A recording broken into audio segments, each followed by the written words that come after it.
Vols are back. Yeah, they had us the first half, I'm not going to lie. Oh, could be Wayne! I think I got my swagger back. Oh! I love it, baby! Them orange britches. Something about them orange britches. Tennessee wins! By Tennessee, Jawan Jennings. Jennings makes the catch. Ball hit high in the air into right field. Going back is Sayre. And Tennessee can say hello, win column. A grand slam in the bottom of the ninth. You can't draw it up any better. We just won a basketball game, and we're very happy right now. I made up my mind. I don't expect to ever look back. I'm going to stay at the University of Tennessee.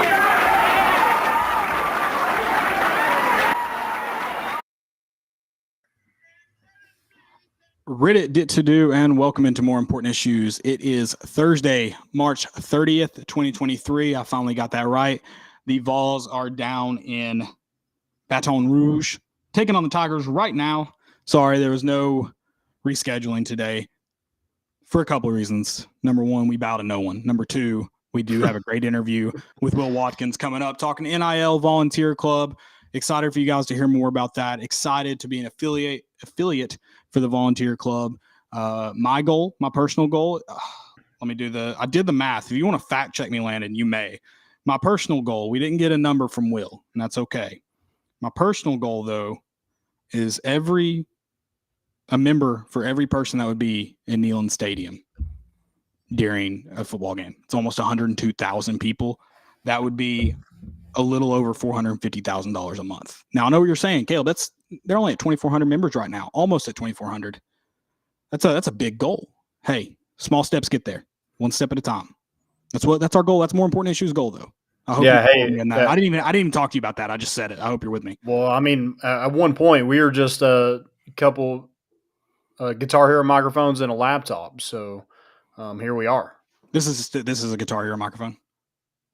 Oh, it's not. I'm just kidding. I do have the Guitar Hero microphone, and I do use it when we play Rock Band. So okay. Shout out. Is it the same one? I don't even know what happened to those microphones. I think it is. It's one of them. We had 2 or 3. Okay. I am excited for this show. I hate that the Vols are playing right now. That's brutal. I'm trying to get the game pulled up back onto my phone. Didn't start off wonderful, but we'll talk a little bit about that series as we're good. Hey, we're good. We made it through the first inning. Okay. We're okay. We're okay. Hey, I love to see Chase dig in a little bit. Yeah, 2 on, no outs. Hey, it's fine. Love to see him dig in. We do have a great show for you guys. We're going to talk about some too early expectations. Me and Landon actually talked a little bit about Virginia, Tennessee today, and we might have something special in store for you all. Maybe. We'll Keep see. your eyes and ears peeled. We just may. Yeah. We're going to talk about before we talk about NIL, we're going to talk about big recruit, big commit. Excited to do that. We got a huge series at the box taking place right now, but that's also going on tomorrow and Saturday, excuse me. To be the best, you got to beat the best. The Vols have a heck of couple series coming up. So it's honestly, I mean, look, you can't win them all. You want to win them all. But let's go win them all. How about that? Why not? Why not? Game at a time. If you got any questions, drop them in the chat. We've already got a few. Some stuff has come up too since we made this outline, so I'm sure we'll talk about that, like transfers. Stay tuned for that. But let's hear from you guys if you've got them. Before we get into the show, though, I do want to talk about our good friends over at Underdog Collectibles. Underdog is Knoxville's best sports collectibles store with a wide selection of UT cards, autographs, and memorabilia. Whether you're looking for a Peyton Manning autographed helmet or the most recent Topps baseball card release, you'll find it at Underdog. The shop is owned by UT graduates and proudly supports UT Sports by hosting NIL events throughout the year. Every time I think I'm tearing through an ad read, some stupid word trips me up. It's okay. Hey, you're pulling through. Go ahead. I know. Talking about those NIL deals, you'll hear more from Will Watkins, cool name, and how those NIL deals are great, and being a part of the Vol Club is great for that. Underdog does a great job of connecting fans and these athletes in NIL events, so make sure you keep your eyes and ears peeled for those as well as more come up. Stop by the University Commons Shopping Center next to Publix and Domino's to check them out. They're open 6 days a week with live YouTube shows 3 nights per week. Remember to always bet on the underdog. My new ASMR is watching card breaks. Yeah, it's fun. It's so much fun. I don't even know much about him, but I love it. Yeah, it's just the unknown. Hey, we're back. We are back. We are back. And We then are with bringing the with Vols NIL, back. with NIL, I just think like it's not going anywhere. We're gonna just keep winning. No, I love And it. the haters are gonna be sick. I love it, and I do love that some people hate outside. If you're a Tennessee fan, you hate NIL. I don't get it. Join today.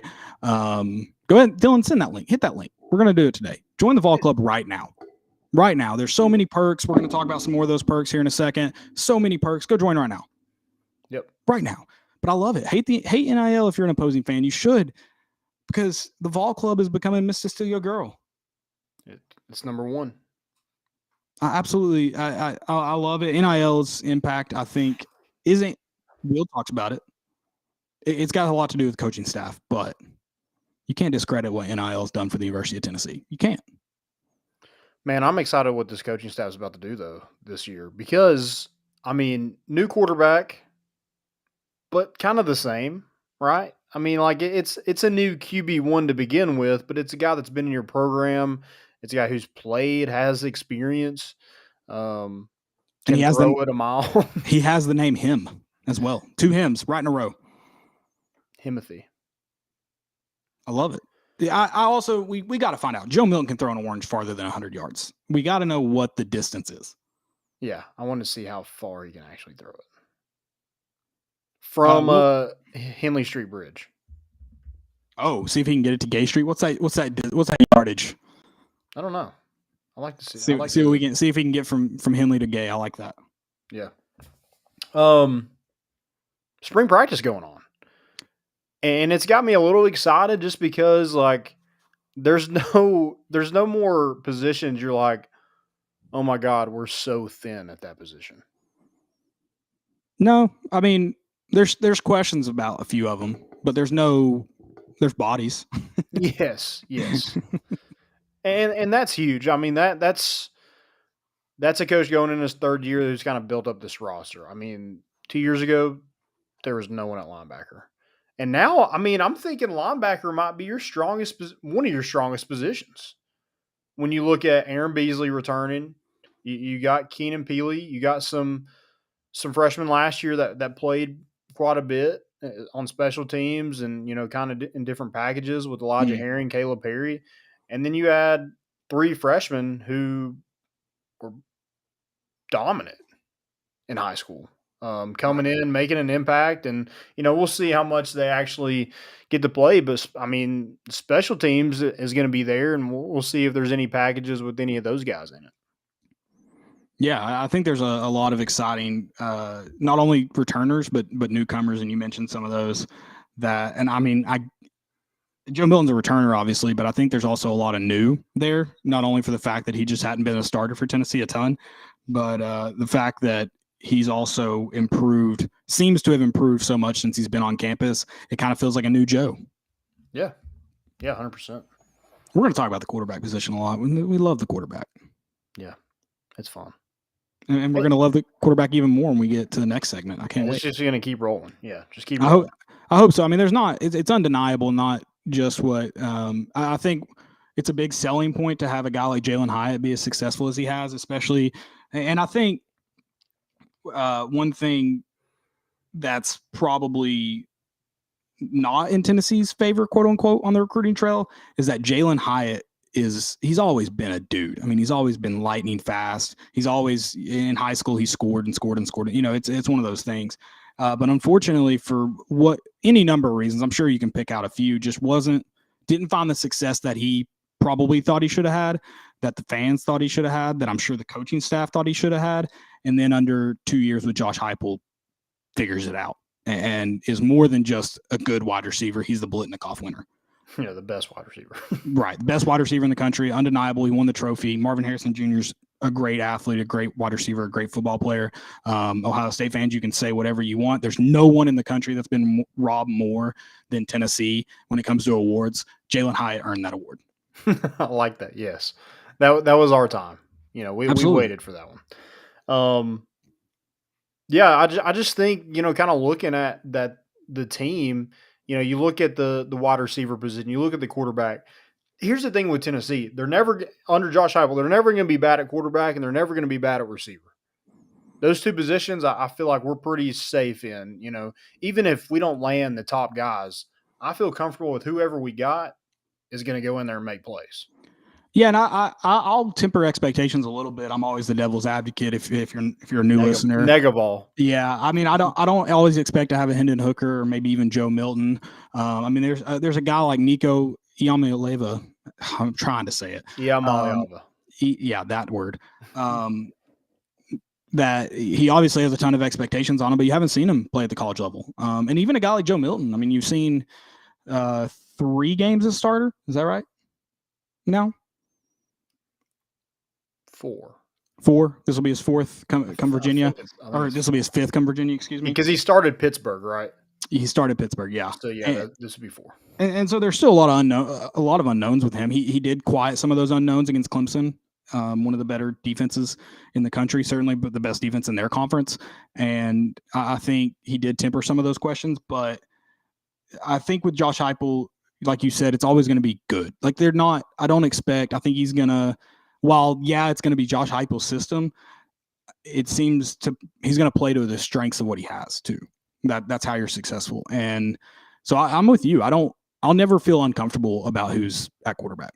Mm-hmm. And then, the defense has been kind of the thing that's, it's been bad at times. But I think when you have, bad play, how do you get to that next step? I think you add transfers, obviously recruiting, and you just develop guys. Well, I think the linebackers, I think they're definitely going to be better than they were last year. I just think they have more talent. They have more depth. I mean, no offense to Sloan Page. I thought he played well at times, but, he was a walk-on. He was a guy that probably wasn't supposed to be playing and played quite a bit last year. So, I think you're going to be better at that position, and defensive back is always one people are going to harp on, and rightfully so. At times, it was South Carolina. It was one of the worst I've ever seen. But Danico Slaughter, I feel like he is your corner. You add Gabe Judy Lawley to that mix as well. You got some high-profile cornerbacks in Jordan Matthews, Christian Conyer, Ricky Gibson.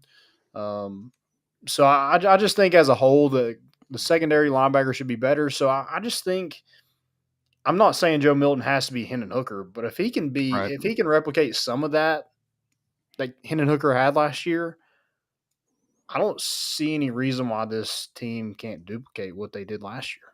Yeah, and I think one more important note too. I think Joe Milton obviously has a ton of talent, and I think he can be a big playmaker for Tennessee. And so I agree that just even a fraction of Hendon Hooker is huge. I think one thing though that you got to be very similar to Hendon Hooker, and you can't really ask for better. It's almost impossible. Taking care of the football. That's going to be crucial because Tennessee's defense, while there's room for improvement, they're always going to they're going to have the hard part of it where they're on the field a lot. They're going to be asked to come on and off the field a lot. There's going to be a lot of transitions. Teams are either going to try and slow it down. They're going to do 2 things. They're either going to try and slow it down and make you stay on the field, or 2, they're going to go up tempo and make you keep up. And both are difficult when your offense is doing what they do. So you got to take care of that football and help your defense that, if it's a quick transition, that means there were points scored. Sure. Yep. I'm excited. And I know we're talking about expectations. I expect Tennessee to beat the crap out of South Carolina. I hope that that game has been circled as soon as they left Columbia. That, hey guys, that should never happen again. Ever. Yeah, and credit. I mean, credit to Spencer Rattler. He had the game of his life. I'm not South Carolina. That was a game. I think that is a game that you're going to get out of Shane Beamer 2 times a year, where they just play really good football or just have a really good game plan. I think that's going to be the case for Shane Beamer. Now, is that enough to keep him around? Is he going to win some of those weird in-between games? To be determined. But I think you look at that Kentucky game was ugly. Texas A&M wasn't pretty, but when you make big plays on special teams and you do what you have to do defensively to win, your offensive game plan can be just good enough, and I thought it was. So I think you're going to get that out of Shane Beamer. So you have to be good enough to not – because that game's going to be circled again on theirs. Oh, yeah. They stormed the field. They beat the number one team in the – like, they had so much fun. They're going to do it again, and they want to spoil it at home. So you got to have it circled too, and it should mean a lot to you because you look at the playoff at the end of the year. You know, you left that South Carolina game and or not number one in the country. What were they? Number 5 in the country at that point. But you left there going, we probably weren't going to make the playoff anyways. Like, that sucks for the Sugar Bowl, but probably weren't going to make the playoff anyways. Well, then you look at the end of the season and you're thinking Tennessee might have been able to creep in there with the way everyone finished. And so that one's got a sting, and you know they want to play spoiler again to whatever special season Tennessee's having, and they should. And I hope we play every game like that. It's been the fun about baseball, right? Yeah. People trying to spoil stuff. Yeah. I've circled it. I'm sure the team has too, but I just can't wait to beat. I hate Shane Beamer. He became my most hated coach in the SEC, and it's not even close. So I do have a question about that. Again, tangent show. Would you like Shane Beamer if he was your guy? No. Not even for a minute. I just don't think I would, honestly. I don't know if I definitely wouldn't if it was post Butch Jones. If it was pre Butch Jones and this is year 1 and 2 of Shane Beamer, I think I would like him a lot. Yeah, I've seen it before. Right. I think Butch Jones ruined it for Shane Beamer as far as our hearts would go. Yeah. We've already been ruined by a guy. I do think Shane Beamer's a better football coach than Butch Jones, by the way. But, you know, what's that really saying? But also, like, and maybe I'd feel differently just because I've seen it, but I hope I would feel a little some type of way about the amount of ads he's on. It's like, why does he have to be on every in the age of NIL? Why is Shane Beamer on every ad? Is that a South Carolina thing? You think you've got the classic Will Muschamp video? It's the outtakes. God, what is it? It's one of my favorite videos. What does he say? Get out of your effing seats, Gamecock fans, or something like that. Oh, I don't know. I love it. Oh, yeah, you have. I've shown it to you before. I think I've shown it on this podcast before. It is one of my all-time favorites. I'll find it later and send it to you. Okay. It is awesome. Yeah. Deep cuts. Eric, I talking about expectations. I didn't know how far you wanted to go as far as well, I thought it wasn't going to be like a huge day of news. So I was like, we can just do this to kind of fill content a little bit and, you know, just talk some ball and tangent a little bit. But then you had, well, I mean, we knew the commit was coming, but, you know, then we had the basketball news come about. Sure. So, sure. Well, I didn't have exactly I didn't have a record by win loss by game for you. But I did kind of just want to kick it off how I feel like we do normally when we get here. I mean, I'll look at Tennessee's schedule and let me just make sure I get this right.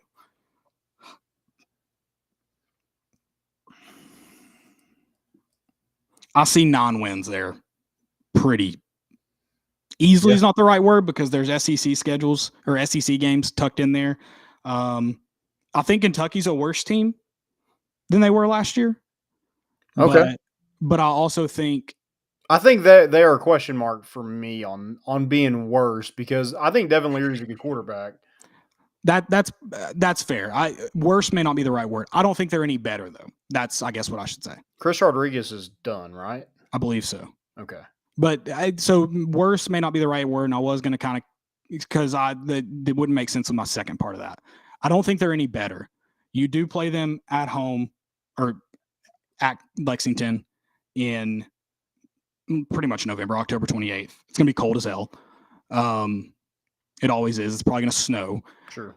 So that game is one of those 9 I think Tennessee should win, but it's certainly one of those SEC games that I could see Tennessee losing.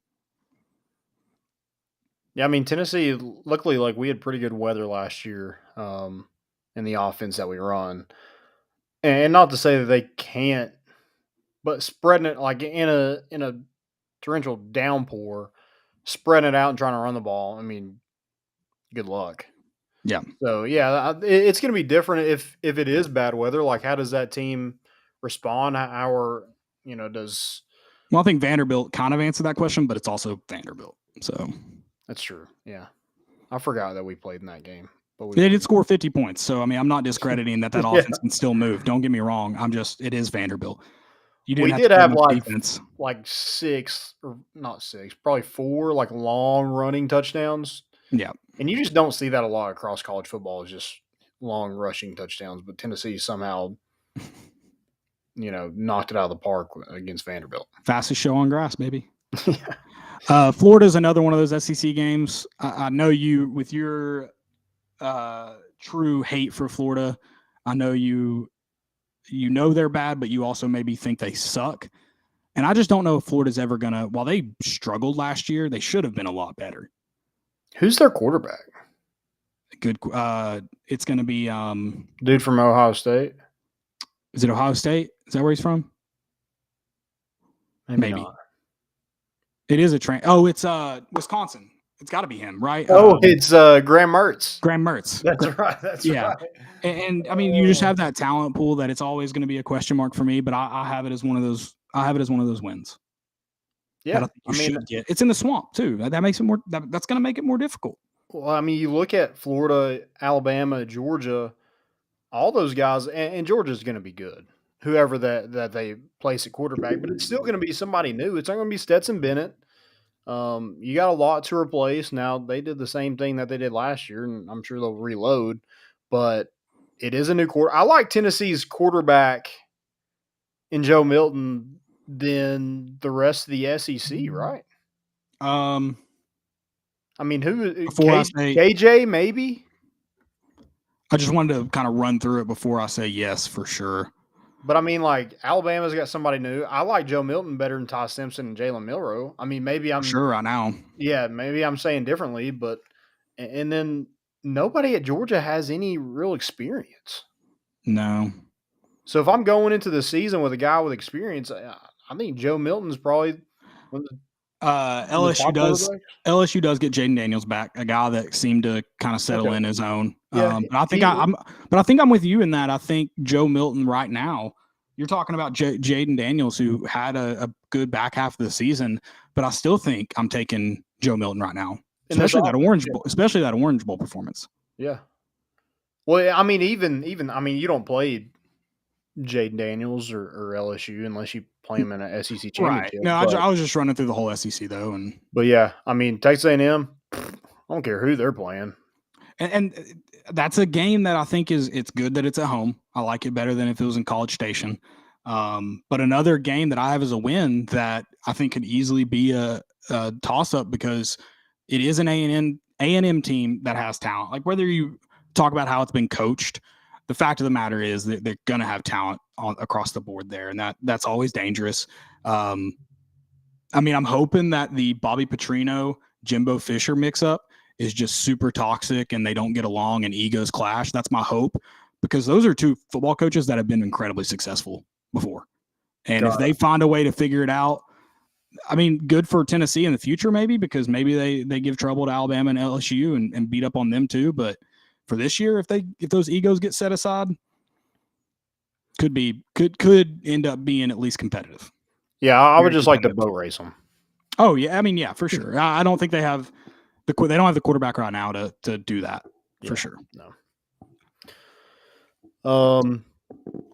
That's kind of all I got. I am excited. I'm excited to be in Nashville for Virginia. I know nothing about Virginia. I think their quarterback left. Or did he leave?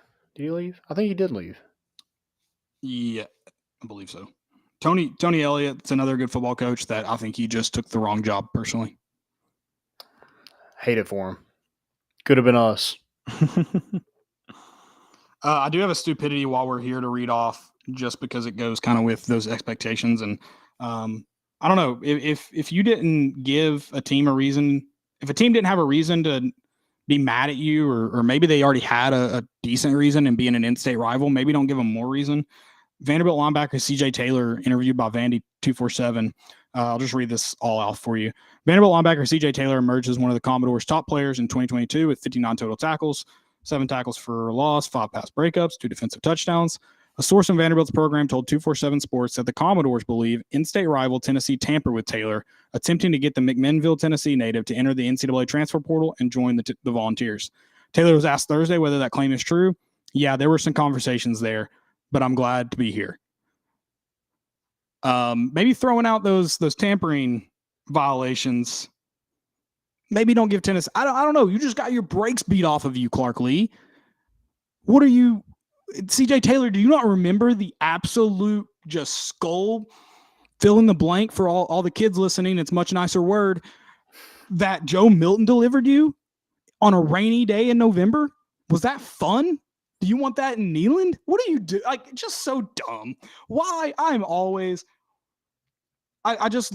If you have to play a team, why give them bulletin board material? It doesn't make sense. Also, I'm kind of calling cap. I mean, we just talked about how many like long touchdown runs. I don't know if we're talking to any Vanderbilt linebackers after that game. I would be a little surprised. That's a guy that was very impactful, and I mean, maybe the thing is let me just it's the good college football programs before NIL. They had these guys called bagmen, and if you're not familiar with bagmen, they did drop off bags of cash or $100 turned into $1,000 handshakes. All Tennessee fans should be aware. Those guys, well, here's the problem. Some Tennessee fans may not be aware because typically the good college football programs, it's not the coaches doing it. There's tampering going on in college athletics. You absolutely can't deny it. The coaches that are going to be around for a long time, the coaches that don't want the NCAA sniffing around in a time where you can almost be unbothered with NIL, they might have people doing it for them. They might have a relationship with CJ Taylor's high school coach. Said, hey, do you know anything about his transfer possibilities? Would he want to be a volunteer? And then that guy, like that may be the case. Yeah. I promise you, the good college football programs aren't calling this guy, texting this guy directly. That's not happening. So the talk was there, not from a Tennessee coach. That's a flat out lie. Yeah, no. Flat out lie. Nope. And Tennessee coaches, if you were doing that, listen to me. Be better about tampering. It exists. I know it exists. I'm not telling you to stop doing it. I want to win. But be better about it if that's the case, if you did that.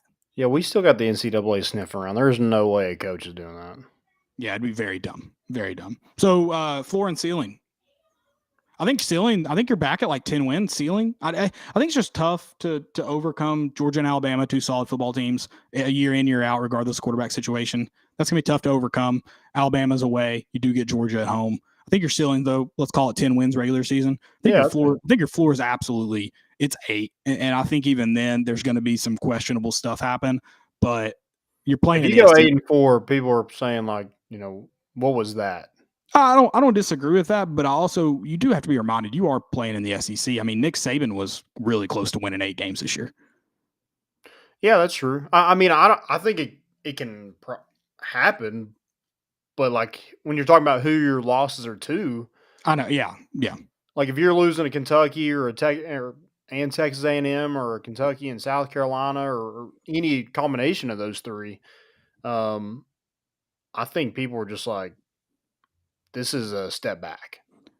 See, I don't see it as a step back. I definitely would see it as definitely the brakes were hit hard. Whatever happened, something went wrong. But I think too, when you build a program, you're building it right now. Kirby Smart, he's built a fantastic program at Georgia. But if people are going to ignore that Mark Richt already had that program ready to be taken over, you're stupid. And I'm not discrediting what Kirby's done. He's done incredible. But Georgia's always expected to win when they've gone in on Saturdays under Mark Richt. That didn't change with Kirby Smart. Alabama, Saban was able to pretty much come in and right the ship pretty fast, but he still had some weird losses at the beginning. Louisiana Monroe, most specifically. Yeah, I think LSU, look at Brian Kelly, weird losses, but also some weird wins in there too. A guy that's been a good football coach, built a program, pretty solid one. Now seems to be doing it at LSU. I just think Jimbo Fisher, a guy that's been successful elsewhere, has not been able to build a program that's consistent. And so I think year 3 with Heupel, still a lot of new dancing around. 8-4 again depends on who those losses come to. I'm with you, like 100%. I would need to see the 8 wins and the 4 losses before I said step back. Okay, yeah, that's fair. And how they were done too. And how they were done. I mean, if you're talking about down to the wire, 2 losses of those are to Alabama and Georgia by a score, or maybe 10.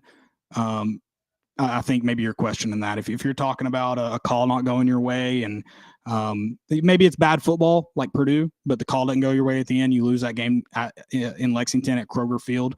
You're probably pretty upset, but also looking at it like, oh, probably should have won that game. Maybe it's an away SEC game.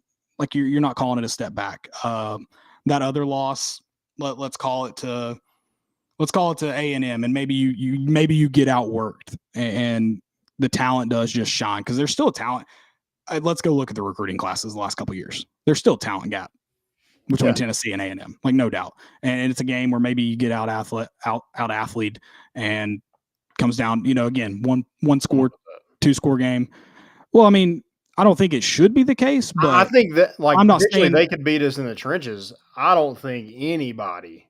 Well, I don't mean I don't mean outrunning out. I mean like dudes. Okay. Type deal. Yeah. Okay. Outduded, if that's the right word. Okay. That's why I want to see what the 8 wins, 4 losses would be before I'm calling it a step back. Yeah, if you go beat by Florida by 21, if you lose another just drudging to South Carolina, then yeah, I think a step back would be in play. Yeah, for sure. 100%. Yeah, don't lose to Florida, don't lose to South Carolina, don't lose to Kentucky, don't lose to Texas A&M. How about that?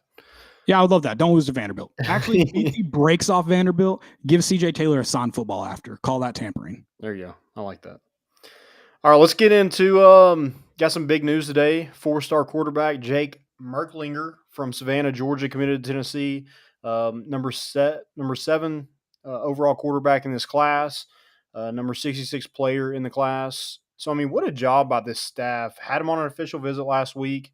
Got to meet with – and I think this is a big thing for the staff, because Joey Halzle just got this OC job. And I know he's been with Heupel and he was within – he was a quarterback coach. But I just think, like, the trust already in him to take over and not really miss a beat is pretty incredible. And, like, if a quarterback this early in the process is going to put all his faith in that, I think it tells you a lot about where the program's at. No, yeah, I definitely. There's no more wait and see anymore with this staff, and yeah, I think that's big. And I think Joey Halzle definitely has like something to do with it. He's your OC, he's your QB guy. That's who that's going to be your kind of main guy throughout the process. I think it also speaks to what these young guys are thinking about Josh Heupel too, because that's the consistent piece in all this. So I think that speaks volumes to that. And quarterbacks should be lining up to play in the number 1 offense, right? I mean, for sure. And, I think it's incredible because you just signed the number 1 player in the country at that position in Nico. And then, this quarterback right behind him is just like, yeah, I'm coming there too. Well, and as much as Hendon Hooker's development had to be a nice draw for that, what about Joe Milton's a guy who – that had to be a tough decision to sit Joe Milton, who you trusted throughout camp, trusted through the first 3 games, and then you go to Hendon Hooker. Well, Joe Milton sits back, and he looks like he's much improved. You talk about a guy just coming in behind the number 1 recruit. I'm sure he expects to start because he's a competitor, but there's probably also an expectation there of, hey, if I don't, I'm going to get better. Yeah. I just think that the whole, JG, sorry, you're going to have to get that thing out. But JG, Dormady. I haven't been written on in a while, man. I haven't been keeping up with the days. I've been bad about it, but I mean, you can see it's starting to fade. I'm missing a T. Like it's been a long time since I've had to touch this. So I'll update it though. But yeah, just like those kind of days of like bad quarterback play, I think is over. I think no matter what, somebody's going to win the job and somebody's going to be in this offense and command it and do well. I don't think Tennessee in this offense is ever going to have a bad quarterback play. You might not have sensational quarterback play like when Joe Milton started against Ball State and Pitt, but I do think you can. 0. You got it. Frank Anderson's already out. We got 2 on. We've walked 2 in the top of the first, so bottom of the third. What am I saying? Bottom of the third. We're still in the first inning. We're in the top of the first, and they're top of the first. and they're batting. And they're batting. Yeah. Yeah, I think that's over. I think Tennessee's always going to have somebody to rely on, and you're seeing it with this stack. You're stacking classes at the quarterback position. You got Joe, you got your guy in Nico, who's, guys are going to have to sit a little bit, but I think you can look at Hendon Hooker and be like, hey, all you need is 2 years. You need 2 years to be the starting quarterback at Tennessee. You can hear your name called on draft day and play on Sundays. Yeah, and I think all the reasons you just listed, I think this is a big get for Josh Heupel and where he's at Tennessee. I think also one thing, and it was kind of good to hear a guy like Eric Kane, who's ear down to the recruiting trail, kind of in the know and what's going on, talk about the way guys are committing, that it kind of starts in before their senior year. A lot of guys like to get it nailed down. Those conversations have been happening earlier. So getting a guy like that nailed down, and then also getting class around him. Tennessee's already had some big names in the mix for this class, but once you start getting them nailed down, I think maybe you see guys start rolling in, and relationships formed beyond just recruiting, and also with other players. So I think that's big too. Yeah, quarterback position is huge. Yeah, I think it says a lot about Josh Heupel, but I also think it's big for the class overall to get a guy like this in the mix. Yeah, 100%. And from the state of Georgia. So, I'm sure he knows a lot of those high-profile guys. Mike Matthews at Parkview is in that state as a wide receiver that, Tennessee would love to have. Ryan Wingo's another one. So, yeah, I just think, dipping down in Georgia, hopefully he's able to build some guys around him. Get him this early is huge because, he can go be that recruiter. Like, hey, I'm the face of this class now. Like, this is who we want to get. And you already have, one of the best players in the state in Caleb Beasley committed. Jonathan Eccles, who is an edge rusher or tight end, whatever he's going to play, kind of athlete down there and at IMG Academy. So, yeah, and Marcus Gorey, another in-state guy. So I think this in-state class is definitely coming together. Now you got your quarterback, kind of the face of the class, already committed and ready to go. And what you were talking about with the recruiting is kind of being taken care of a lot earlier now. I mean, you're seeing all the official visits happen in the summer. Right. They're coming in for games for unofficial visits. It's not like it used to be. Most of those official visits are getting taken care of before their senior year, have that decision already done, get through senior year, and then, they're ready to take on bowl practice and sign.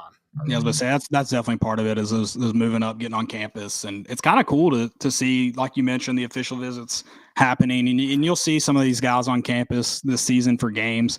And I think that's just an extra tool in recruiting when you're in the mix for guys and you're still battling and they come into town and, hey, this 4-star quarterback from Georgia is going to be sitting with you at the game. I think that's a big draw. So it's interesting how that all has kind of changed. But I think now that Tennessee doesn't feel behind the 8 ball because Josh Heupel wasn't hired in January of this year, or February, of this year, I think that things are kind of starting to feel better.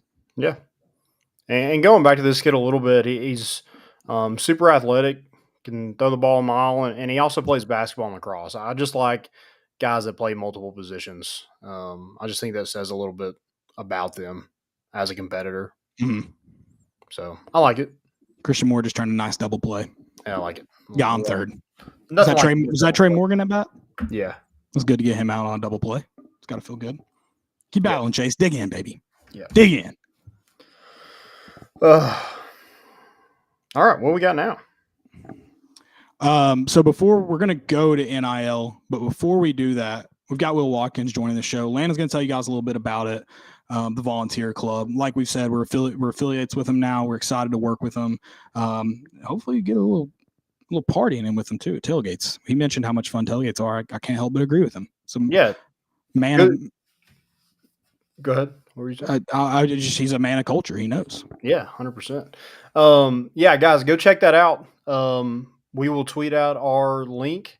You can go on that link. You can join for as little as $5. Kind of goes up from tiers after that. Comes with different perks, newsletter, T-shirts, sign autographs monthly, things like that. So please go do that. Join today. I mean, keep Tennessee on this winning trajectory that we're already on.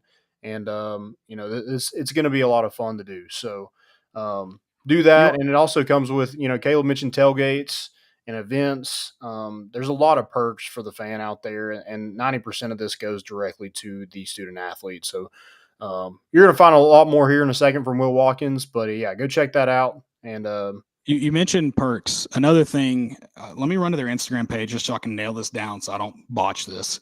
I saw today, so I'm learning. We're all learning at the same time here. The volunteer club is giving away right now, if I can get this right, if you join in March, so today and tomorrow, last chance, new first time, if I can read, new first time Vol Club members, checkerboard and up, will receive a free 8x10 player autograph in their membership packets. So you've got until March, or the end of March, and you will get a free autograph. Checkerboard and up, that's one of the tiers of membership. Make sure you go over their page, and if you want that autograph, checkerboard and up, sign up today.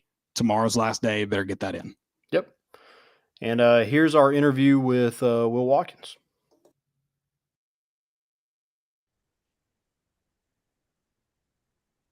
We now welcome onto the show a guy from the Volunteer Club. You're going to learn more about the Volunteer Club. I'm excited. We're More Important Issues is an affiliate. Going to do our best to help them grow this brand. We're excited because the Volunteer Club is a great partner. If you can say that, we'll ask that question with the University of Tennessee and the student athletes. But we've got Will Watkins on. Will, thank you so much for joining. Yeah, thank you guys for having me. I'm really excited to be on the show. So I appreciate you guys inviting me on. Absolutely. Yeah. And I do have a hard-hitting question before we jump into all the NIL Volunteer Club stuff. Will Watkins is a very cool name. I don't know if you've gotten that before. Yeah. Is William your first name, though? Middle name. So okay. The full name is Albert William Watkins III.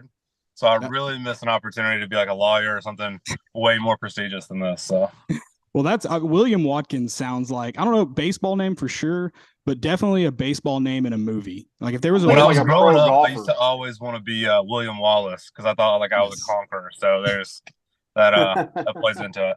There you go. I like it. Yeah, great name. I needed to comment on that before we get going. Appreciate it. I'll let my dad know. And you're the VP of athlete and brand marketing. Yep. Fancy title. Yes, sick title. I mean, when Miss Owens, my first grade teacher, asked me what I want to be when I grow up, I didn't know that was an option, or I'm not to pick that. It sounds really fancy. It essentially means I talk to college football players and basketball players all day, which is still pretty cool. So yeah, that's awesome. So kind of tell us how you kind of got started with Aspire and the Volunteer Club, and kind of how this whole thing kind of came to fruition. Yeah, absolutely. So the guys that started Aspire were James Clausen and Hunter Bedore. They were A3 Athletics for a long time, which is a sports marketing agency based out of Knoxville. They represented the marketing side. Eric Berry is the name that everybody knows. They were his marketing agents his entire career. So when I was in grad school, I interned for them way back in the day. And so I'd always kind of kept in touch around my career. So that's kind of how I knew them. And so from there, I went and I worked at the University of Oklahoma, came back. I worked at the Vol Network, which is the MMR partner here at the University of Tennessee. From there, I went over to the brand side for brand marketing, worked at Tombras here in Knoxville, where I helped marketing for the accounts for Zaxby's, PJ Tour Superstore. And then I was recruited to go to an agency out of Atlanta, where I ran marketing for Hooters of America, for all the Hooter stores across America. And then from there, James and Hunter convinced me to come back and help in the NIL market in Tennessee, because we thought, NIL's an opportunity for Tennessee to get back to the top. And so we thought, a combination of our staff's skill sets would create a real unique opportunity for the athletes here, between their marketing background on the player side, my kind of marketing background on the brand side. We could kind of help athletes know, hey, these are what brands are looking for when they are looking for partners. Here's how to help grow your brand and attract more partners. So, it's kind of a beautiful marriage of skill sets, hopefully. And you kind of hit on it, and I was curious about the origin story.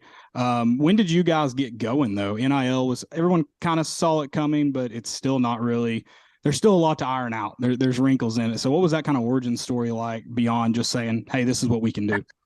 Yeah, so they started Spire originally to represent golfers. So we still do represent Scott Stallings, who's here from Knoxville, playing in Augusta next week. But then, as NIL's coming up and they're reading about it, again, we thought, hey, this is a real opportunity to make a difference for Tennessee athletes. So they kind of pivot the focus away from representing golfers to trying to be able to give back to Tennessee athletes through this way. So really July 1, they're ready to go. I mean, they helped broker a deal between Cade Mays and DW Designs like the first day of it where he launched a shirt. So they kind of dipping their toe in there. And then pretty quickly we realized there's not an appetite for traditional marketing deals that are going to drive the dollars that we really need to create this NIL environment in Tennessee. So that's kind of why we shifted focus into the volunteer club. I mean, originally it was the 1951 club, and then we wanted to be more inclusive of all sports. So shifted the brand into the volunteer club. And really that was a way to kind of use NIL to create these partnerships where we allow fans access to players, because especially in these college towns, the big market value for these players is in their ability to connect with fans. Like the fans are driving that market value right now.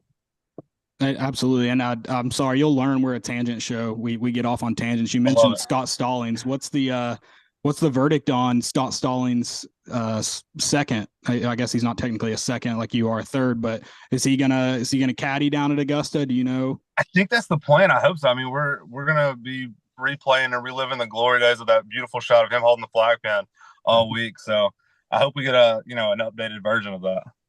I like it. Yeah. So it was Stallings though that got the wrong Stallings got the letter, the invitation to Augusta, right? Yeah. So okay. Scott Stallings somewhere in Georgia got the letter for Scott, which is a really funny story and a really interesting little wrinkle in all of it. But we're excited to see Scott down there, see what he can do. I'm feeling pretty good about him. Awesome. You brought up earlier about, keeping Tennessee on top, when y'all were kind of starting this and it was kind of, taking place, did you ever think like Tennessee would be in the place that it's in, with all the athletic programs? I mean, of course. Yeah, absolutely. I mean, between what we've been able to do, I'm not going to not take a little bit of credit for that. I think, what NIL is a huge factor in this. But then, Danny White coming on board is huge for the programs. All the hires they have, like all the coaching staffs, Kelly, Rick, Heupel, like they're all great, so they've got everything moving and trending in the right direction. And we're just trying to help support them the best way that we can. I'm taking credit too. There you go. Yeah, absolutely. We all want the credit. Yeah. I don't want to get too much into the weeds on this one, but I am curious how that you mentioned Cade Mays right off the bat gets a deal day one. How does that connection start with student athletes? Is it they walk on campus and you guys are kind of in their ear already, or what's that like? So, I mean, we're all fans at the end of the day. So we know, all the players. I'm in the roster daily and watching highlight videos. I'm a super fan.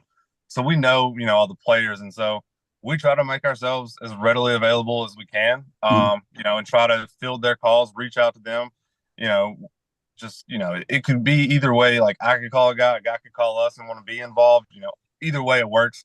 As long as we're making a connection, we're always just trying to get to the players.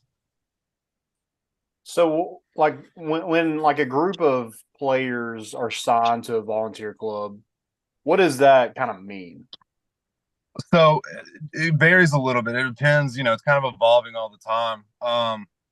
But the general idea of it is we sign guys and girls to a deal. And in that deal, it allows them to get a monthly payment so they can help, budget. They learn how to handle budgets. They get paid every month on the first.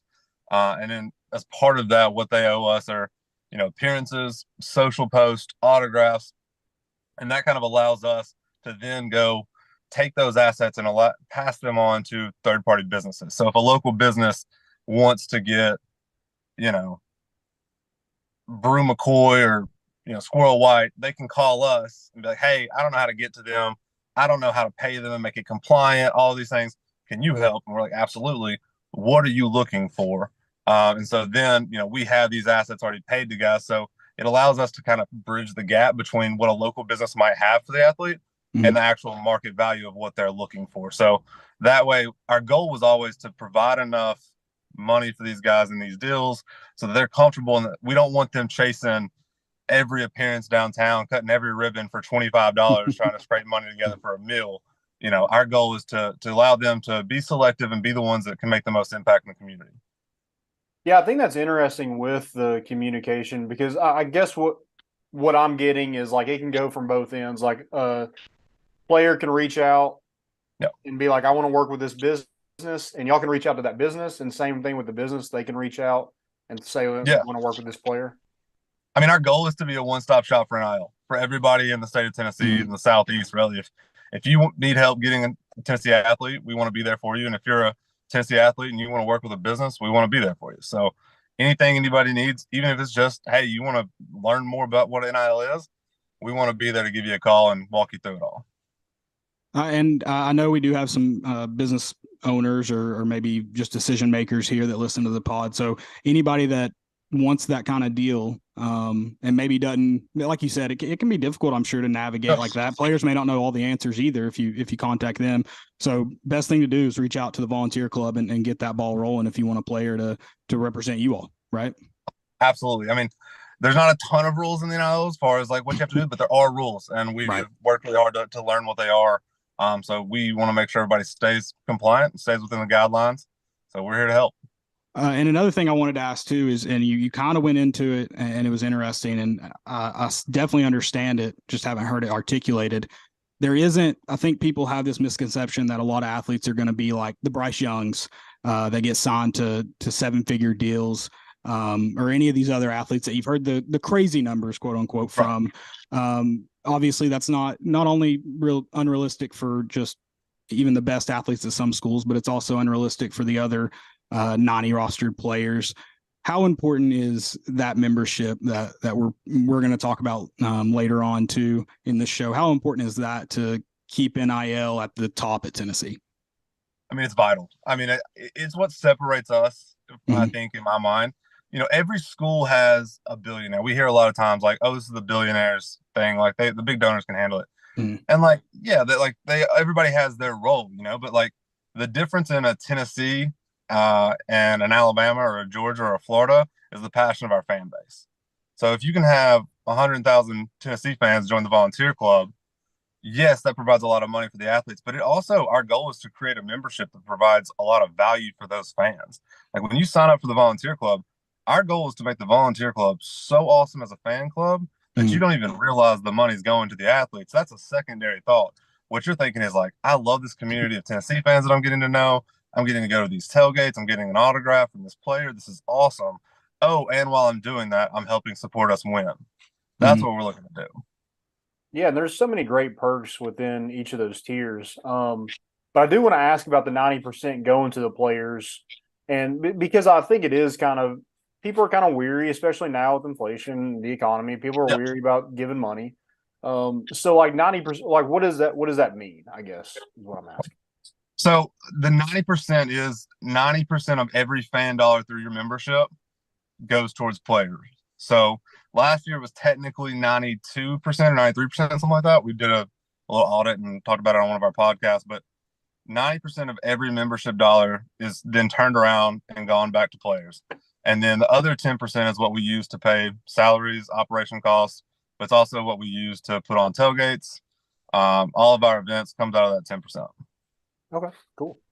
And I did want to ask this too, as far as being the biggest and best NIL, having that membership. You talked about being passionate fans. There's no doubt Tennessee is some of the most passionate fans in the country, if not the most passionate fans, good or bad days sometimes.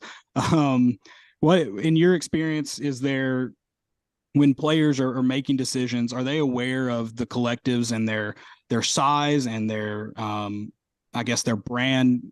That are they aware when they're picking out schools that, hey, there's a volunteer club at Tennessee that can help me out?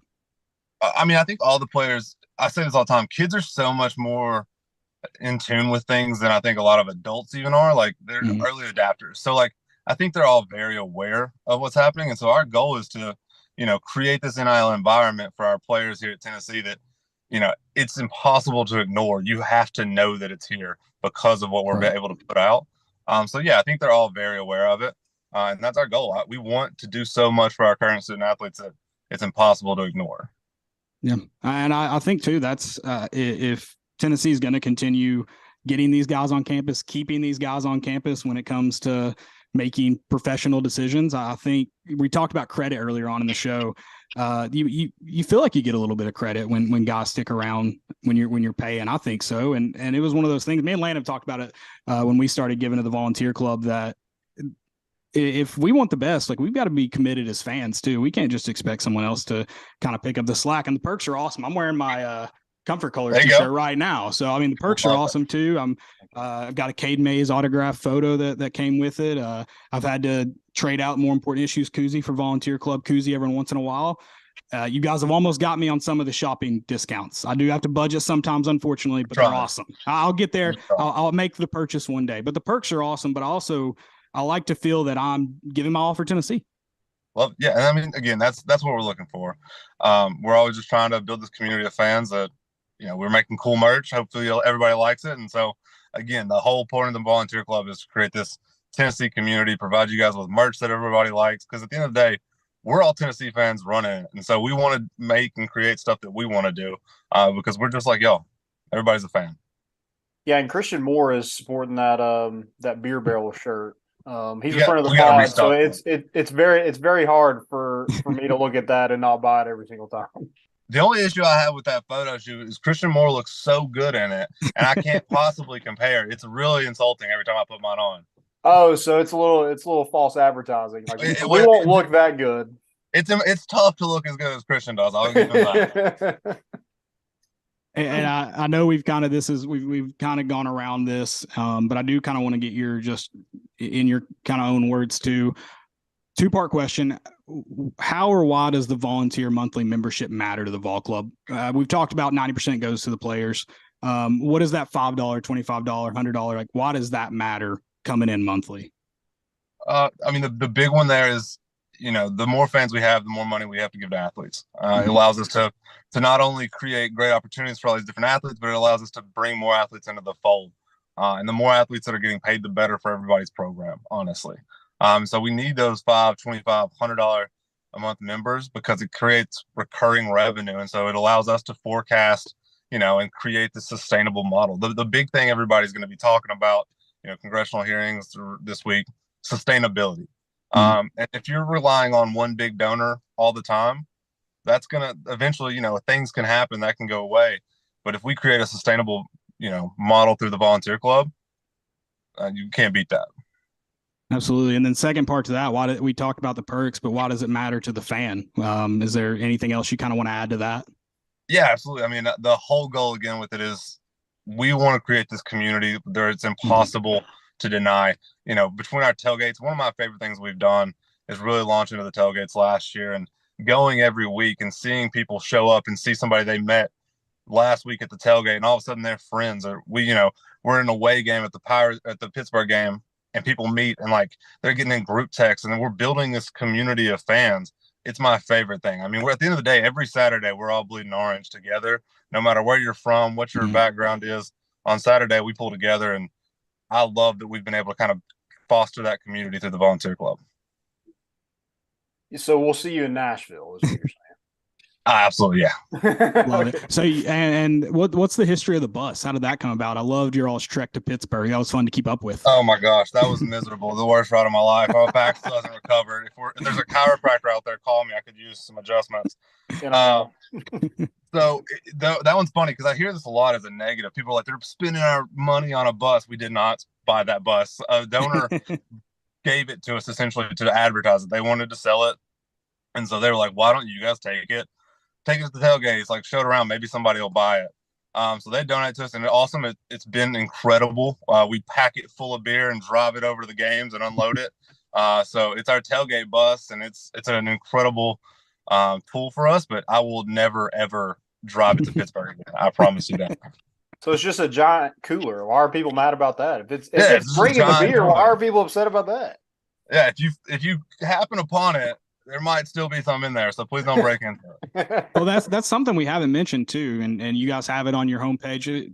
Definitely go over to the volunteer club. It's you learn a lot just on your guys about section. You talk about it. 10% of that is going though. It's for the fans. You're giving back and doing these events that bring players. I know a couple tailgates you guys had Urosh and Zakiah and Josiah, Jordan James. y'all had meet and greets there, but it's also to put on these events. I know y'all had a basketball tailgate this year. I was really hoping I could make it. It was a day I couldn't go. It was in the Pratt Pavilion. It was super cool. Yeah. So you guys do that as well. Yeah, it's a great space. And like, we're trying to put on more events. We had a signing day event for all the new class this year when they all got on campus. And then spring games right around the corner. We'll have a big activation there. We're working on doing some stuff at baseball on Friday nights for the remaining home game series to do some stuff. So like, we're always trying to find new ways to provide an opportunity for fans. Again, that's what we do it for. Right. Yeah, 100%. And, kind of going back to bringing more athletes into the fold, NIL is a big recruiting thing as of right now. So can you shine light on like how recruiting, like how that process kind of works within the volunteer club? Is it just kind of separate, but like you're there if they need to talk about it, or kind of how does that work? So we talk, like talking to recruits, we talk to them once they get on campus. Okay. So athlete gets on campus, he signs, green light, it's go time. I'm trying to find their number. I'm trying to talk to them, get them in the fold.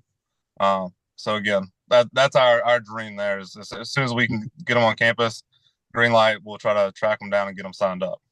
And that's good. That's a good thing to know. I imagine that's an NCAA rules thing. So like you said, with those businesses, if you've got a big name coming up and you have questions when to contact, that's a good thing to go to the volunteer club for to understand. Yep. And businesses, that's another interesting one. Like technically, like if you're a local business and you have a high school player in your area, now you can do an NIL deal with them. One of the rules, we couldn't do a strictly like you have to come to the University of Tennessee because that's an inducement. Can't do that. But like nowadays, one of the great things, if you're, a local mom and pop food store and you want to do a deal with a high school football player down the street for you, you can absolutely do that. So, we're really coming around and really letting young athletes benefit from their name and likeness, which is huge. Absolutely. And getting NCAA football back. Speaking of the great things NIL's doing. They keep pushing it. I'm getting a little worried about it. Are you guys involved? Like, are collectives involved with that at all? How are they managing? I mean, that's a lot of athletes to try to get it. Yep. It's not like Madden or NBA. It's much more complicated. So that's been the tricky part of it. So Madden and NBA, you have the Players Association. And they control all the group licensing agreements, so they can go one place, get all the players on board, easy. We control a lot of the group licensing stuff at Tennessee. So we have volunteered our services to the NCAA and EA Sports if they need Tennessee athletes to be on the game, please call me. I will do everything in my power to get all those players on there so I can play with them. But yeah, I mean, that's the tough part about that is that there's so many hurdles to jump through to get everybody's permission. No, well, you heard it here first, EA Sports. You know where to go for the University of Tennessee licensing. They should be running out of the tee, and every player should have a name on the back of their jersey. It's here. Absolutely. Give them their cut. Like Dion said, I'm not hard to find. Yeah. We shouldn't have to wait on some nerd to create a roster and us download it all. I was trying to remember. I can't remember the guy's name that used to do them. That I used to download. It was like Pasta something or something like that. Whoever's doing college football revamped, I'm sorry, this is probably not good for you because these players aren't getting their cut. It's awesome. I don't know who puts in that work. It's awesome. I love it. I mean, I don't play it, but it's awesome. We did kind of hit on your overall vision and what you have for the volunteer club, and you actually kind of even mentioned what's key, and that's creating that community. Is there anything else you kind of want to add to that, though? I think that's a really cool opportunity because you do have these kind of sections of those communities that are out there. You have some that listen to this podcast, some that listen to this radio station, some that go to this message board or whatever it may be. And this is a way that kind of brings them all together and also benefits student athletes. Is that like that? Is that the kind of number one vision, or is there anything else to it? Yeah, that's pretty much it. I mean, like you said, at the end, or there's all these different factions. Some guys go on Ball Nation, some are on VolQuest, some are on Go Balls. Some are on Rivals. Like wherever you may be to consume your Tennessee stuff. At the end of the day, we're all rooting for Tennessee. So we're trying to create a one-stop shop for everybody that's a Tennessee fan to come together and support Tennessee student athletes. I love it. I'm dumb, so if I understand that, hopefully everybody else can. I'm not the if anybody's got questions, go on the website, shoot us an email, give us a call. Yeah. Absolutely. We will track them all down and call them all until they understand it. I love it. So you mentioned that, one of your favorite things, you get to talk to, these athletes all day long. Who were some of your? I don't want to say favorites. Who were some of the best ones that you got to talk to? Everybody always asks that, and I'm always afraid to say names because they'll start connecting dots and think I mean something bad about somebody. Yeah. But I love Joe Milton. He's one of my favorite people in the world. The way he runs that building at this point, he's really taken on a leadership role. You know, I had dinner with him a week or two ago, and he's unbelievable. I mean, you couldn't ask for a better leader on that program right now. Big fan of Cooper Mays. He's always a great guy to deal with. Amari Thomas, huge, Big O I'm a big fan of him. Trying to think some of the new guys that I've gotten to meet. I really like Dante Thornton. He was really nice. Keenan Peely is an interesting guy because he's coming from Utah. He's married. He's older than everybody. He's very mature. I'm a big fan of him. Let's see. Some of my favorites are Dylan Sampson and Squirrel. They are attached at the hip. They don't leave each other. They are an incredible duo. I had them at an elementary school in Anderson County judging the science fair. It was a hysterical night. Is there a video? I think that'd be good content right there. I know. I should have made it more content. I failed there, but they are hysterical. I like both those guys. There's a lot of speed between the two of them guys. I don't know if that's legal. Cop might pull them over just in the car just for being together. They might have to. That kind of reminded me too of Josh Heupel mentioned. I think he was on Bussin' with the Boys podcast. Actually, he talked about NIL and how it's been great for these players too because they're taking more ownership of the brand. I mean, first off, some of these guys are 18 years old away from home for the first time. Unfortunately, trouble sometimes comes up, but something he's noticed, and you talked about, you've been in athletics for a long time, so you probably noticed too, is there more of a, hey, I've got to keep my crap together because there's money to be made? Yeah, I mean, absolutely. I think you could go back and look at the incidents over the past, 18 months and realize there's a really, at least for our program, a rapid decline in those. Guys are really, and that's a testament to the coaching staff and stuff as well. Right. But guys are staying out of trouble because they really understand that, if you start making mistakes and you get a reputation, brands aren't going to work with you. You really hurt your own brand value if you're not taking care of business on and off the field. Yeah, and it's not, that brand isn't 4 years down the road when you're playing in the NFL. It's now. Like it affects you in the now. So it is. I see it as a positive. The coaching staff has done a really good job, and the former players and everything really imparting on the guys. Like, hey, you're building your future, not just in your NFL, but you want to come back and work in this community one day, and you don't want to tarnish your reputation. So they can look at guys like Jason Swain has done a great job he went off, did some time in the NFL, came back, and now he's built a career here for himself. There's a lot of business leaders like that have gone on and come back and really made their home in Knoxville. And so as long as you're staying out of trouble and doing the right things, you can build a really nice career after you're done here. Yeah, I think a lot of guys can learn from guys like Swain. And I know Trey Smith, after he's done, he's going to have a fantastic career doing whatever he's doing. So, yeah, I think those kind of ambassadors of the university have kind of paved the way, like, hey, this could be you as well. Yeah, absolutely. I mean, it's important to have a good role model, and hopefully through NIL, guys are just able to get a jump start on it. If you can make enough money and you can really start investing that in the things that you want to do after football, I think it's a great opportunity for guys. Yeah. I do have one more question. I'm sorry. This will be the last one, and it's somewhat meaningless. One of my favorite rebuttals to NIL, and it's mostly old people. And truthfully, I haven't done my taxes yet, and that's why it hit. I was like, oh crap. April 15th is coming up. I know. I'm sorry. You heard of TurboTax? Like we can help you out. I know. Do you guys have a role in that though? These players making money. Some of that's got to be reported over a dollar amount. So yeah, I mean that's obviously important. Like the university does a great job of providing education in that department, from my understanding. And then we also, last year we provided tax information. We use the platform that we use is Open Doors. It's where we process our famous athletes.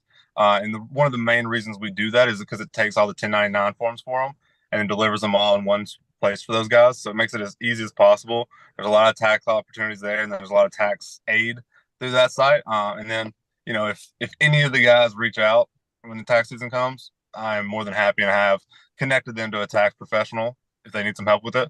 Because at the end of the day, that is a big concern. A lot of these guys haven't done that. They definitely haven't done a 1099 employee situation. Yeah. So like us trying to remind them, hey, and Open Doors again does a great job too.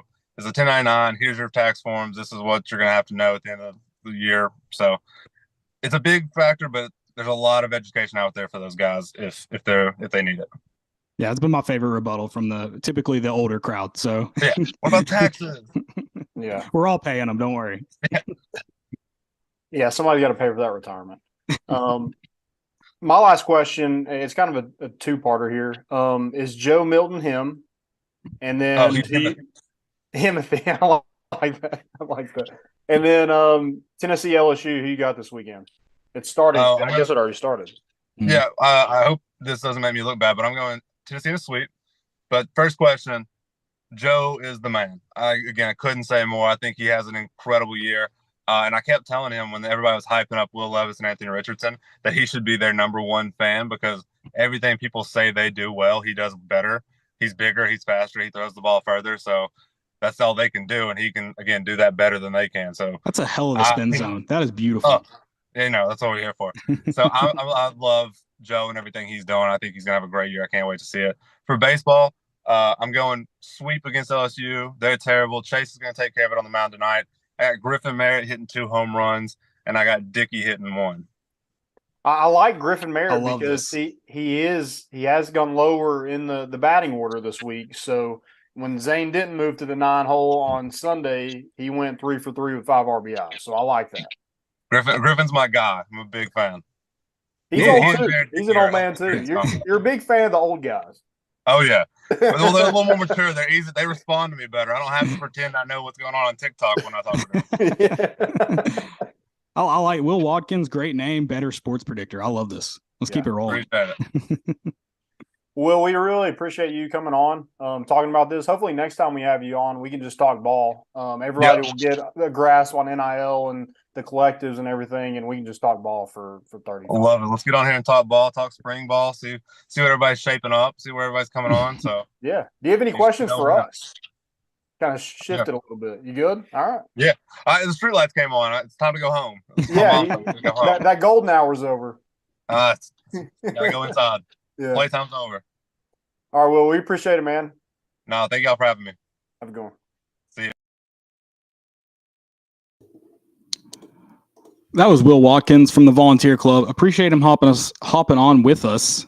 As like I said, we are now affiliates for the Volunteer Club, and we'd like to really see that grow and continue to see these athletes get the NIL opportunities they have. And I like the idea of building that community. Tennessee Volunteer fan community is already awesome. You see it time and time again, and I think it could be really special. And I think he pointed out one thing, how these young guys, social media, they're much more aware of what's going on. When they see a collective that big and they see what's kind of happening around the program, they take notice.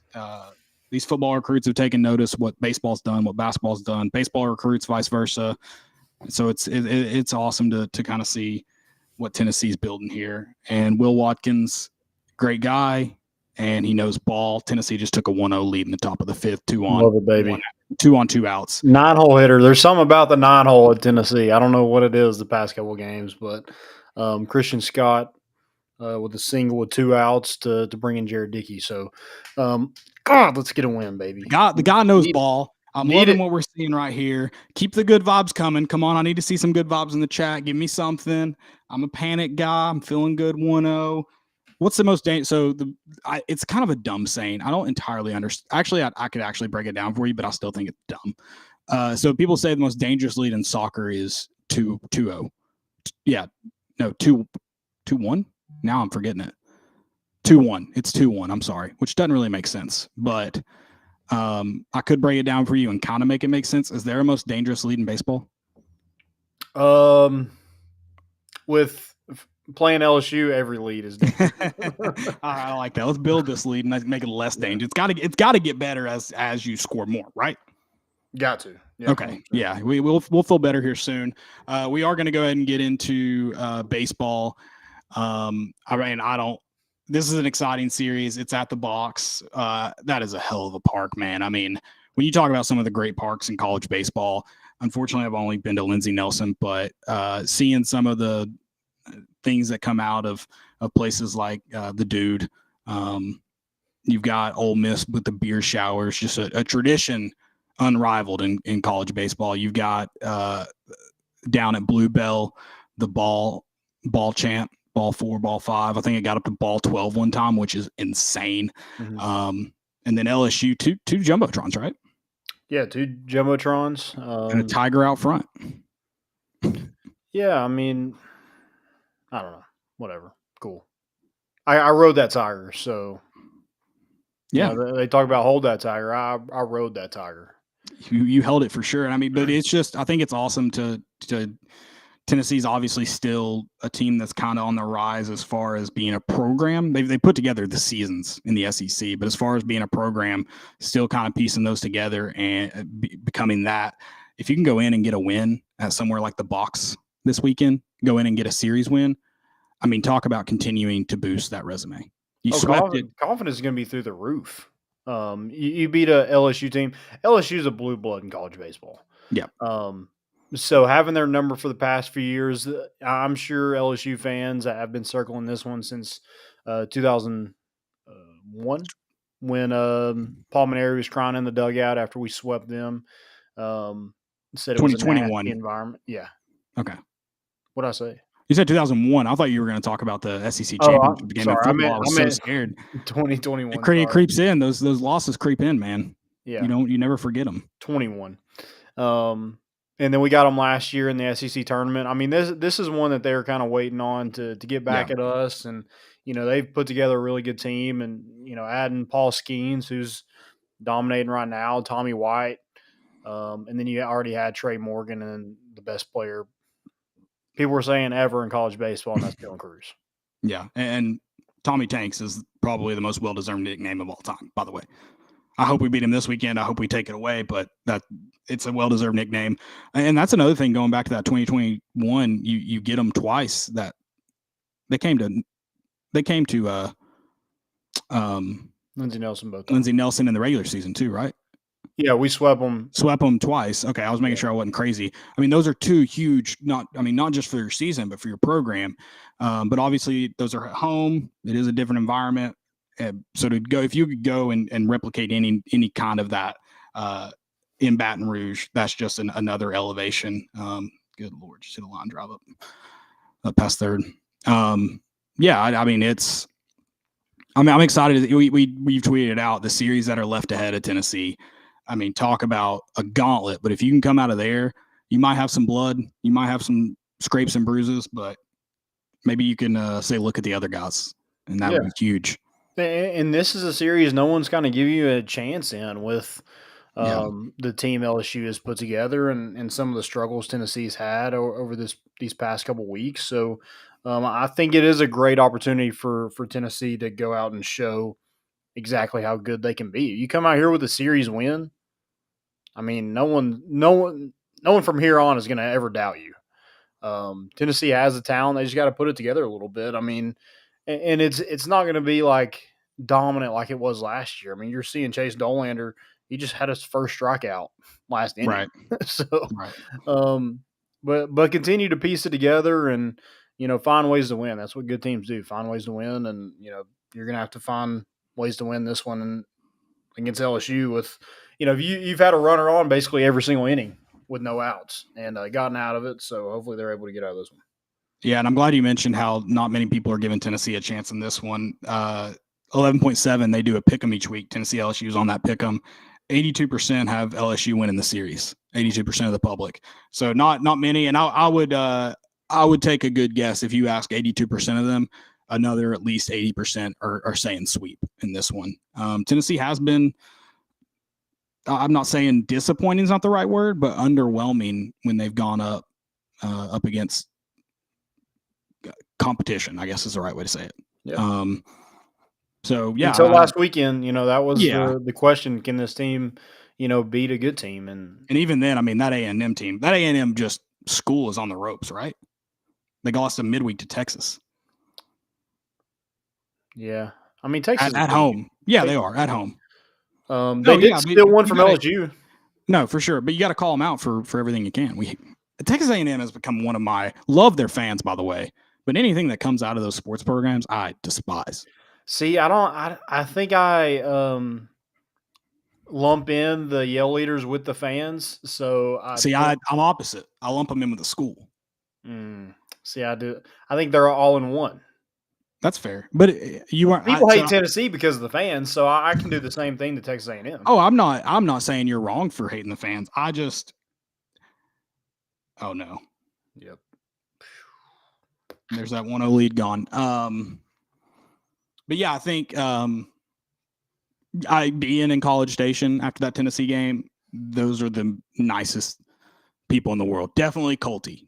Like that, it's not people I'd hang around for more than a weekend, but if you can survive a weekend with the Colt and get out, I mean, I don't know what's wrong with that. Personally, yeah. Colts are fun. Ask Cree Bratton. They are fun. Follower and a leader. Leader, you make more money.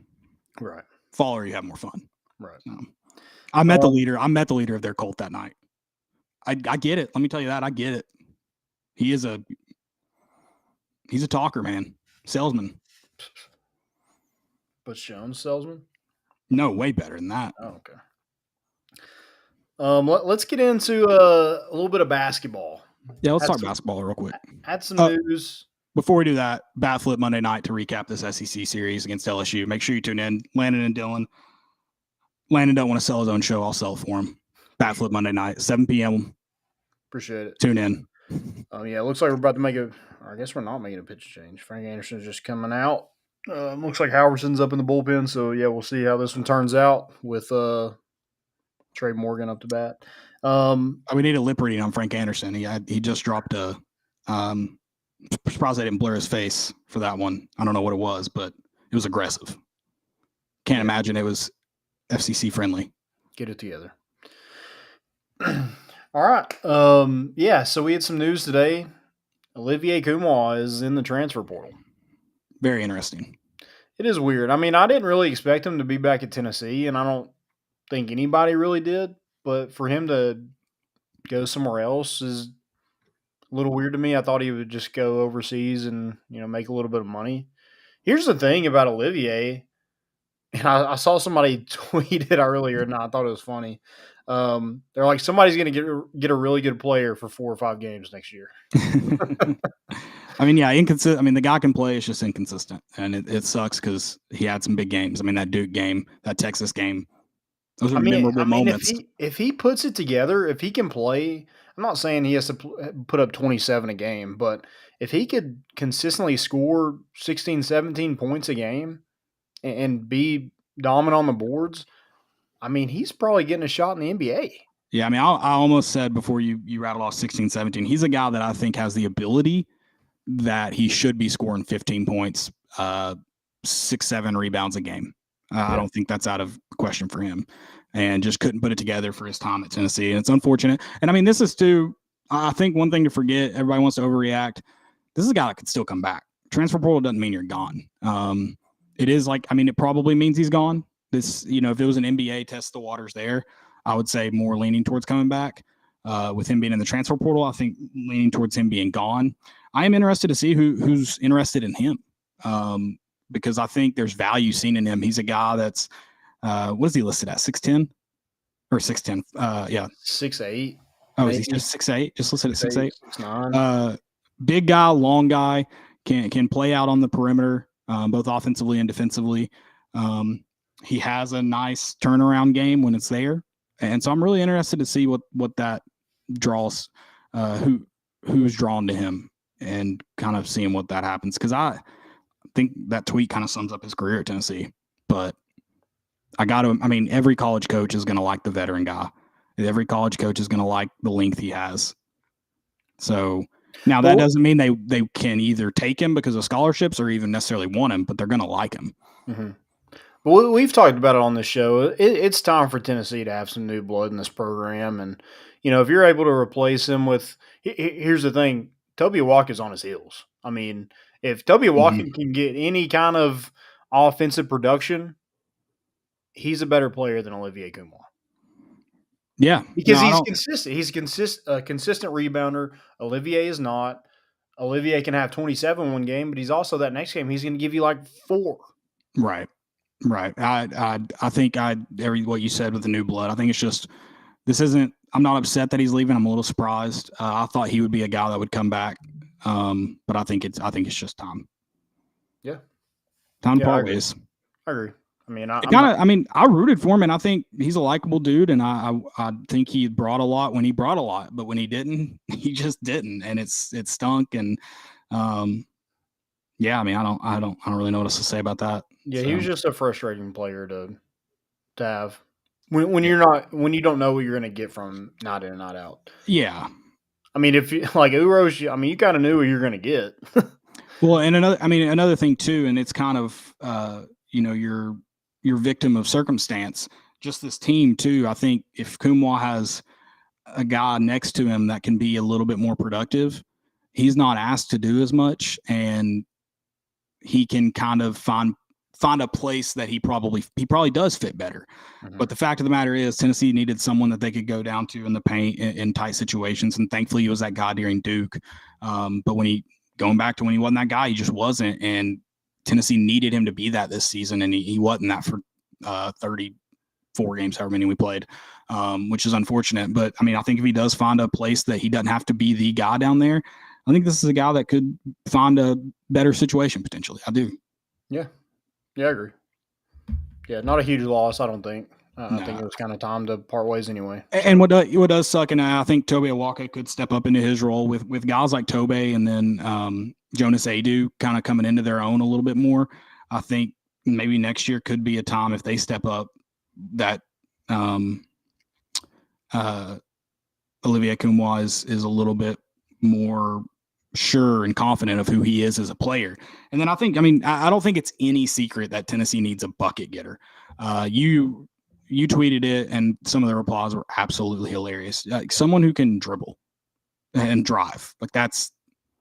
And I think you said shoot too, and it's like but I mean, even the shooting. Like if you had a guy that could dribble and drive, and you had Santiago Vescovi next to them, like that's a whole different ballgame. And a guy like Zakaya is somewhat of that guy, but he's also limited by size. Unfortunately, he can only be so much of a threat. There was an article, I don't know. I didn't read it, but it was a nice little clickbait headline that Freddie Dillon is, however you say his last name, is ready to be the bucket getter. And I hope that's the case. Dillon, yeah. A little French in there. Yeah, I'm cool with that. If he wants to be that. Tennessee needs it. I mean, I know they're going to look in the transfer portal, and they obviously should. We kind of got a question about this. So Noah at Noah _Simmerly 97 says, do we take all commitments seriously with the inevitable possibility of a transfer decommitment, or do we take these with a grain of salt? Was this a response to Olivier or Jake Merklinger? I don't know. It was just a question on the show. Oh, okay. So, I mean, I don't think you take them with a grain of salt, but also don't think you can stop recruiting after that either. And it's not like once you get them signed, you still have to recruit them to stay on campus every single year. Yeah, your job as a coach is your goal is to recruit over every single person on that roster. I mean, that's your goal. Bringing in the best talent every year. So yeah, I mean, I don't know if grain of salt. Yeah, you understand that decommitments can happen, but going back to what Eric Kane talked about when we had him on last time, that these guys are wanting to be more in tune with a program going into their senior year. A lot of guys are wanting to get that stuff figured out. They're committing earlier. They're sticking with it earlier, barring coaching changes or any other big changes like that. So I think as far as Jake Merklinger goes, like I think, yeah, certainly, guys, until he's on campus, like he's not really a vol. And even then, transfer portal can be hit at any moment. But it's a little – I feel like a junior – I guess he's, technically a junior. A junior commitment now is very different than a junior commitment 5 years ago even. Yeah. Especially at the quarterback position. They're always coming off the board first anyway. So yeah. And they're a little bit more kind of settled. It's usually like a well thought out process. Now some it's not, and they're going to continue to light up the process, but majority like have where they want to go, and they kind of want to build their class around it. So yeah, and then I think kind of the same question, since it did mention transfers as far as Olivier goes. I mean, you got to remember, just because they hit the transfer portal doesn't mean they're gone. I mean, they can make the decision to come back. I mean, unless Rick Barnes has decided to part ways with him, he's probably still recruiting them, or any other assistant coaches on the staff. So, yeah, I mean, again, until these guys are on another campus or on campus, it doesn't mean anything really. Yeah. There's still decisions to be made. So, yeah, and you're going to hit the transfer portal no matter like who you recruited out of high school. You're still going to hit the transfer portal. Wait, say that again. Sorry. So, I mean, he was saying, like, do you take these commitments with a grain of salt? I mean, like, you're still going to hit the transfer portal regardless. As a coach. Yes. Yeah. Okay. Yeah. Oh, I mean, I get and maybe some positions aren't needed as much, so you don't recruit them as hard. But yeah, I mean, if there's a top quarterback in there and you have who you have, you're probably still talking to them and seeing what that's like. Now, you may not recruit them as hard because you have other areas of need, but yeah, if there's top guys in there, you're and they show any kind of interest, there's conversations for sure. Sure. All right, let's we get any other questions? Is that it? I think that's the only one I saw. Okay. Make sure I got them all. All right, stupidity, and then we'll get out of here and finish this Tennessee LSU game. Tennessee did get out of that with just that 2-run homer. So, yep. Was that Halverson that came in? Yeah, Halverson's in. So I think the first one I have is Before we get to stupidity, I do want to mention, speaking of transfers, Belmont transferred. Destiny Wells did commit to Lady Vols. Averaging 19 points a game. Averaging 19 points. She scored 20 on the Vols when they played. So, good pickup. Last year? Was that last year? I think. I'm not sure. The NCAA tournament? Yeah, that sounds right. I think it was the NCAA tournament. That sounds right. Yeah, can she play on our team too? Can she play on both? How does that work? I wanted Pat to coach both. How does it work for suiting up for both? I want to get to the OnlyFans girl that is DMing. I guess she's looking for a hubby, like a nice little teddy bear to cuddle with, keep her warm at night. So she's DMing all of the top offensive lineman prospects for the NFL draft, and that includes our very own Darnell Wright. And he tweeted back with an all-time comment, just said, "Stinking bitch." I love it. Hey, listen, I love the response, but I respect the hustle a little bit. You know who you are. You know what you need to take care of. She tried. Shoot your shot. Why not? But Darnell, smart decision. He's got good people in his ears. Yeah, he knows. Also, this isn't a stupidity, but Louis Riddick of ESPN tweeted yesterday, Darnell Wright going to be a Pro Bowl All-Pro his rookie season. In consideration in my mind for best overall player in this draft when it is all said and done, should be a great pro. That's a big stamp right there on Darnell Wright's draft prospect. Yeah, he killed it this year. Did you see Mike Tannenbaum, his mock draft? He predicted Hendon Hooker to go number 5 to the Seahawks. I saw there were talks around that if Hendon Hooker hadn't gotten injured, he might be the number 1 quarterback off the board. Was that in relation to that? Yeah, I think that is the same guy. He's like, I absolutely love this guy. And yeah, he was talking about that. Okay. I mean, that's high praise. I mean, I don't know. I don't know exactly what the NFL scouts are. If I'm an NFL scout, I'm definitely looking at Hendon Hooker before I'm looking at Will Levis and Anthony Richardson. I'll say that. Yeah, I think so too. I mean, ACL and ACL injury is much different again than 5-10 years ago. Much different. So I think there's still a lot of upside to Hendon Hooker even with the ACL injury. But yeah, I saw that, and I mean, kind of surprised me to say that just because Bryce Young and good Lord, I almost said JT Stroud. CJ Stroud are just really, cool. Really, I know.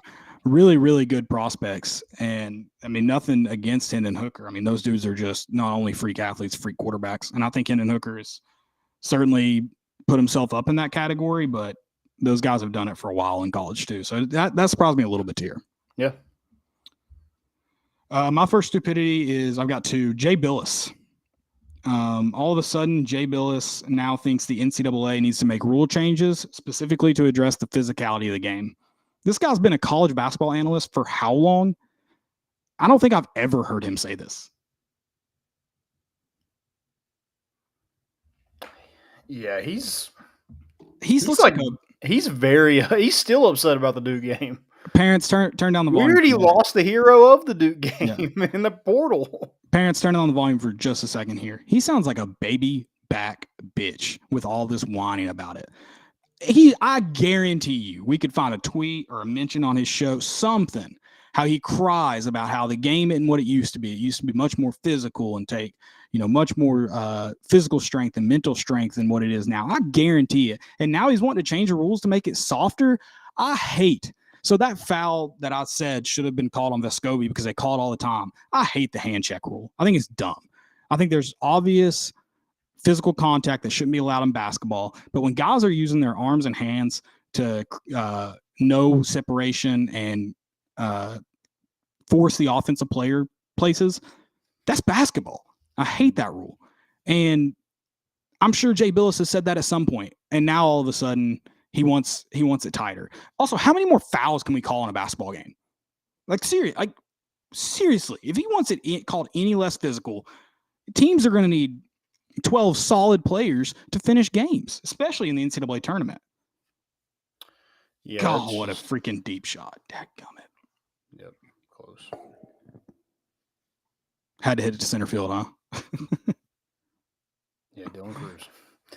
Well, I mean, I feel like, I don't know the lengths of that park, but you could pretty much, that was either the warning track in center, left or right. That's probably pretty good. Yeah. We're probably back up 3-2. Jared Zicky run to the dugout. He kind of knew it too, that it should have been gone.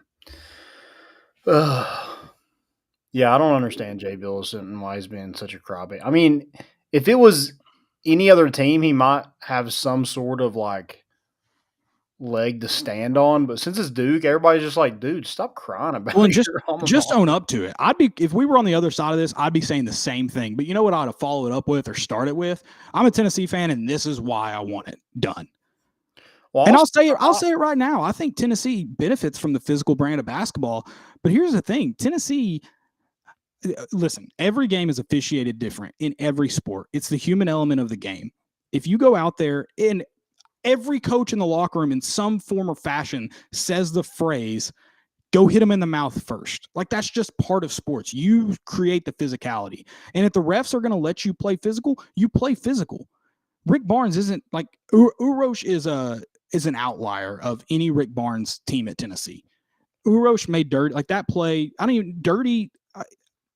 know if that's the right word for what he did to FAU's center, however you say his last name. I don't know. It was stupid, and but the player wasn't going to get hurt from that. It was just incredibly dumb. And maybe dirty is the right word. I don't know. But dumb. That's not happened at Tennessee other than Uroš Plavšić. It's not. Yeah. Yeah, I mean, he just looks he looks like a crybaby. So I just can we, instead of crying about that, how about you cry about Duke letting a guy that scored 6 points against FAU go off for 27? How about that? I like that. Yeah, I like that. Holy crap. I just have a hard time believing Tennessee's the most physical team in the country. I'm sorry. They'd go a lot farther in March if they were. I'm sorry. Yeah.